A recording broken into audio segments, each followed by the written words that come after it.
Welcome back, Super Dungeon Explorers. Alright, so when we left our heroes, we had gotten ourselves into quite a bit of a mess with all these monsters surrounding us. So it will start the turn with you guys, the Glimmerdusk Ranger. But first, we're going to put these itty bitty wings onto the Wandering Minstrel. I guess, we figure he's the one with the least mobility, even though everyone does move 7. But the Glimmerdusk Ranger has Surefoot and the Celestial Hero has Fly, so it's probably best to put those on the Ranger, or rather on the Minstrel. So, since it's the start of the hero's turn, we'll activate the Glimmerdusk Ranger, and she will perform Sparkle Burst onto this hound. Now, Sparkle Burst is a Burst 1 Dexterity attack, but she's in range of the Wandering Minstrel's Jaunty Tune, which will add another blue dice to the roll. So that makes it a total of 3 blue dice and 1 red. Because it's an AoE attack, the Dust-Covered Necromancer won't be able to avoid the damage with his expendable rule. So we'll just roll it. And only get 1 star. And unfortunately, that won't kill anything. Everything has at least 1 star of damage. So that's actually not very good for us. So instead, the Glimmerdusk Ranger will attack the Dust-Covered Necromancer. Well, actually no. We'll attack the Mist Hound that's in front here. It'll still get the same attack bonuses because it's a regular attack within Jaunty Tune's range. 2 stars. So that will deal 1 damage. Since the Mist Hounds are both elite, they don't expend their wounds onto one another. But that'll be the Glimmerdusk Ranger's turn. And she will stay a bit behind there. And she won't get any threat because she didn't do anything that would cause threat. So for our second hero activation, we'll activate the Celestial Herald. Now we need to get threat off of that Wandering Minstrel soon because he only has 2 health left. So what we can do is activate her and move her over 1, 2 like that. And then use Divine Arrow, which is a Lance 8 Dexterity attack. Now unfortunately, that leaves her out of range of the Jaunty Tune, so she'll only get her regular 3 blue dice for this attack. Let's hope we get it. Yes, we do. 3 stars and a heart. So we'll heal 1 heart off of the Wandering Minstrel, who now has 2 health. And because that was 3 stars worth, it'll penetrate through and kill 1, 2, 3, 4 little boneheads there.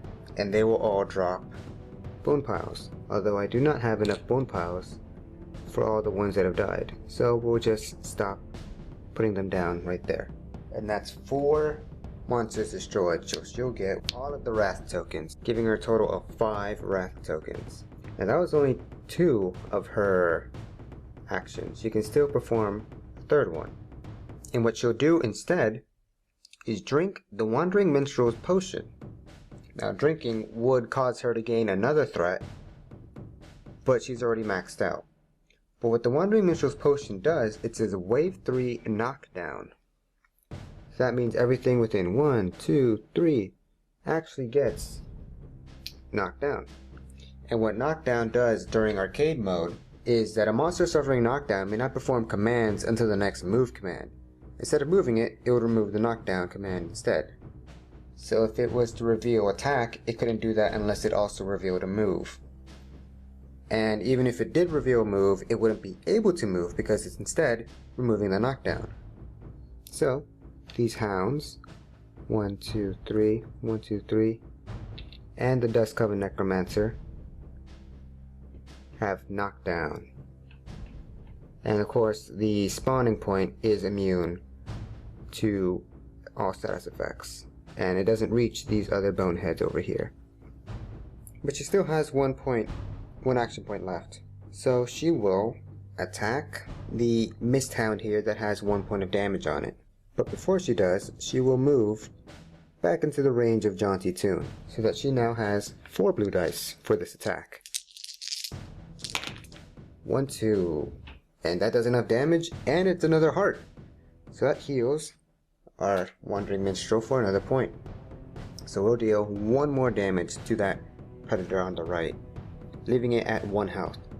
But this one on the left is still at full health. Alright, so that's it for the hero's turn. We'll get our power up phase. Because the Celestial Herald had defeated so many, she will get 3 loot cards for our heroes. So here we've got a bracelet, a twig, and an axe. Well, the axe, being the only strength item here, would go to the minstrel. And now we have burnt twig and a bracelet. Now both the herald and the ranger use dexterity, so I believe it's fair to give 1 of each to them, since they both offer a bonus of 1 dexterity. So the bracelet will go to the herald, and the twig will go to the ranger. Which makes sense, elves like nature, and heralds like fancy jewelry, right? So now it is the console's turn. We'll draw our card, and it is recover. Remove all status effects. Okay. Bam, bam, bam. Just like that. All that hard work gone to waste. And then mend. Remove 1 wound token. And we'll move it off of the predator here. So now that predator on the right has 2 health left. But at least that's it. At least we didn't get attacked for a turn, so we've got a moment to recompose ourselves. So the Wandering Minstrel will activate, therefore removing Jaunty Toon from the field. Unless you wanted to bring it back up again. Which you will. The Wandering Minstrel will move over down 1 and activate his Jaunty Toon. Because he activated a support action, he'll gain 1 threat, which will take away from the Herald. And then he'll attack the Mist Hound. And with all the equipment that he has, his new attack will be 2, 3 blue dice, and 1 red dice, plus a static 1 star, thanks to his Dwarven Axe. The Brass Knuckles give him 1, the Jaunty Toon gives him 1, and then his base attack is 1 blue, 1 red. Plenty of stars to deal 1 damage to the Hound, and plenty of stars once more, which would then defeat the Mist Hound, giving the Wandering Minstrel 1 more threat. I was really hoping for some potions there, but no luck. But that's fine. So the Celestial Herald will activate for our second hero this turn. So the Herald will move over 1, 2, like this, and to do Divine Arrow once again. Divine Arrow is Lance 8, so 1, 2, 3, 4, 5, 6, 7, 8. It'll hit every enemy right there. And because she's within the Jaunty Toon's range, that'll add another blue dice. So that's 4 blue dice on this attack. Nice, 4 stars and a heart, which will heal the Wandering Minstrel up to full, and deal 1 damage to every monster down the line. So that Mist Hound now has 2 health, and those Sorrows have no armor, and 1 health. So that's another 1, 2, 3, 4, defeated just like that, which will actually give her all the threat once again. So for her last attack, she'll just attack the Mist Hound for 3 stars and dealing 1 more damage, reducing him to 1 health. Wow, we've really been able to clean up all these minions and monsters and even help prevent the future debacle that was going to happen here. So I think we're pretty safe, unless of course during the console turn something crazy happens again. But let's power up. So we killed plenty of monsters during our turn. Those Sorrows aren't insignificant, so we'll get at least, or at most, our 3 loot cards. So here we have an Ogre Mace, it's +1 strength, a deadly dart, which is +1 dexterity, and diamond plate, which is +1 armor. So this mace, of course, has to go to the minstrel, although he's already getting 1 static star from there. But we'll replace that. Now again, our Celestial Herald doesn't really want to defend using armor, so this isn't as good. But we'll give this instead to the Glimmerdusk Ranger, which would replace her sturdy cloak. And now we have the Deadly Dirk, which we'll give to the Glimmerdusk Ranger, seeing as she is about to attack next turn, so she'll make some use of it. Okay, so now that we've powered up, it's back to the monsters, and they will lag, which is fight 1.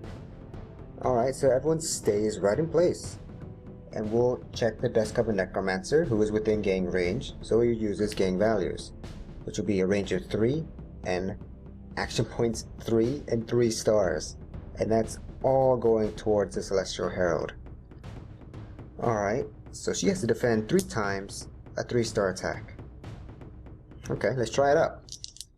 Her armor, or rather, her defense roll, she can use her will, which is 2 red dice. So, better odds than just using regular armor, but still not great. Oops. 1 star. So that's 1 damage onto her. 5 stars. Great block. And 1 star again. 1 more damage. Ouch. And then the Misthound will attack her. Of course, the Misthound is not in gang range, so it'll just be a 2-star attack. So this is definitely more manageable. Nice, another 5-star. There you go. That's it for the monster turn. We're doing pretty great. Taking small damage here and there, but nothing too concerning. Cleaning up everything, and we can pretty much take control. We can pretty much take control of this tile, get them spawned down, and get the mini boss, just so that we never have to deal with these for a while. Because what I'm thinking here is, if we take out this spawner and we spawn the mini boss, yeah, we're fighting a mini boss, but then that means the next time the spawn command happens, it won't be from here. It'll be from this spawner right here. So at the worst, we'll get a handful of sorrows and another Misthound. But as you saw, we can take those out pretty quickly with our great AoE abilities. Now the mini bosses that we'll be fighting from is Shadow Mode, Candy, and Salt. So if it is our strategy to take out the spawner, one of those will spawn, and I'm going to do that randomly. But anyway, now it's back to you guys. Remember, you control the Glimmerdusk Ranger, and here's the state of the board. We have this Misthound with 1 health left, this spawner with 2 health left, this Dust-Covered Necromancer which is completely full, and then 2 boneheads, along with all these bone piles here on the ground. Something to consider is that if the unique action happens, that Dust-Covered Necromancer will resurrect those bone piles, and we might have a little more on our hands than we thought. But then again, we've already seen how well we can take these guys out, so it's really up to you guys. It has 3 health, so if you want to take them down, it'll probably cost your entire turn, and our entire turn as the heroes. But we still have Jaunty Tune set up, so that's something to keep in mind. Now that the Glimmerdusk Ranger has been more equipped, she actually has 2 dexterity items, both giving her blue dice. So her modified dexterity would be 4 blue dice and 1 red dice, not including the Jaunty Tune, which would give her another blue dice, bring her up to 5. And the Dust-Covered Necromancer has an armor of 2. But that's it for this week. I hope you guys have been enjoying this. I just got my new lighting equipment, and I'm very happy and very excited to do more videos. And of course, I made this little tray here. Because I am a hobbyist, I do a lot of Warhammer stuff, so this is actually one of their flock trays for grass. And so I took the bottom of it and I was like, you know what, I could do something with this. And then I just kind of put some black paper in the middle and then stapled the sides. And that's how I made this little dice tray. Keep things a little more organized, and the lighting really helps so that the shadows aren't too crazy. But anyway, thank you so much for watching, guys. At the time of recording this video, I've almost reached 100 subscribers. and I'm really looking forward to what the future has for this channel, because I'm just having a lot of fun, and it's really great to see that other people support this, and it's really cool. Thank you guys for watching.